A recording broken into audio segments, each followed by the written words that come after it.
Bom, na aula de hoje nós vamos falar de ligações químicas, tá? Bom, na natureza, a maioria dos átomos dos diversos elementos que a gente conhece não se encontram isolados. A maioria deles se encontram combinados, ou eu diria ligados, com outros átomos. A pergunta é, por que esses átomos se encontram ligados a outros átomos? Não se encontram sozinhos, se encontram isolados. A maioria deles se encontram ligados a átomos de um mesmo elemento ou a átomos de outros elementos. Então essa pergunta norteou os cientistas durante um bom tempo, até que Cossel e Lewis, dois cientistas, de forma isolada, tá, propuseram um negócio chamado de regra do octeto. Cossel e Lewis perceberam que os gases nobres como o hélio, o neônio, o argônio, o criptônio, o xenônio e o radônio tinham uma coisa em comum. Com exceção do hélio, todos eles tinham 8 elétrons na camada de valência. Bom, só relembrando, o hélio termina sua configuração eletrônica com um S2. O neônio, que está no nível 2, termina com 2S2, 2S2, 2P6. O argônio como 3S2, 3P6.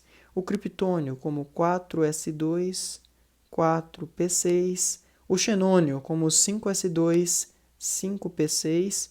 E o radônio como 6S2, 6P6.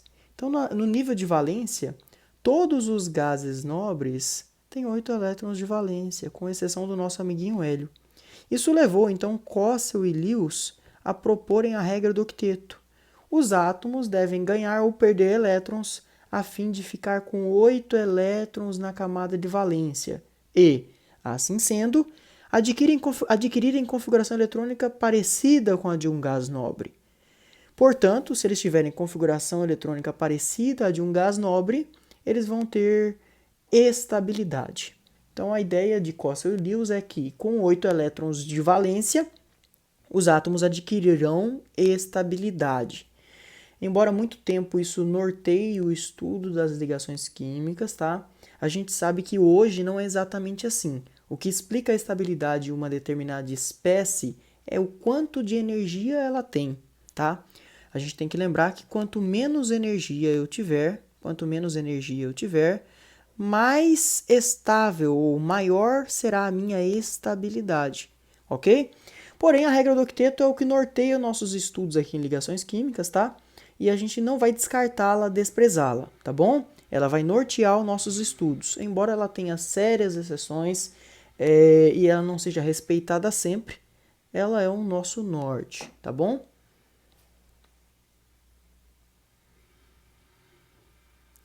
Bom, a primeira ligação que nós vamos conhecer aqui.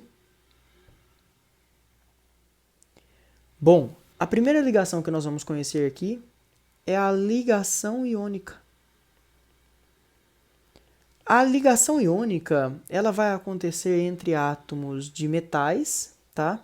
Entre átomos de metais e átomos de ametais. Só relembrando, né? Ela vai acontecer entre átomos de... Eu vou só trocar essa cor aqui. Ela vai acontecer entre átomos de metais e átomos de ametais. Só relembrando, o metal tem uma baixa energia de ionização. Isso significa que é muito fácil um metal perder elétrons. A energia para arrancar um elétron dele é muito baixa. Então a tendência de um metal é doar elétrons. Então o metal doa elétrons.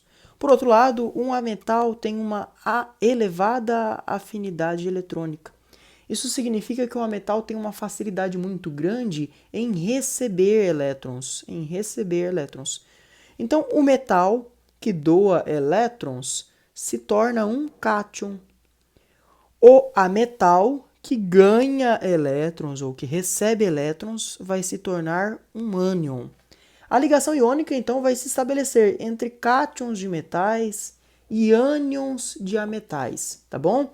Só observando uma coisa importante aqui, é que o metal está dando elétrons, enquanto o ametal está ganhando elétrons. Isso significa, então, que a ligação iônica vai acontecer por transferência de elétrons, ok? O metal dá o elétron e o ametal ganha. É importante observar também que a diferença de eletronegatividade entre os participantes da ligação normalmente é maior ou igual a 1,7, tá bom? A eletronegatividade, que é dada numa escala, a escala de Pauling, tá? Escala de eletronegatividade de Pauling.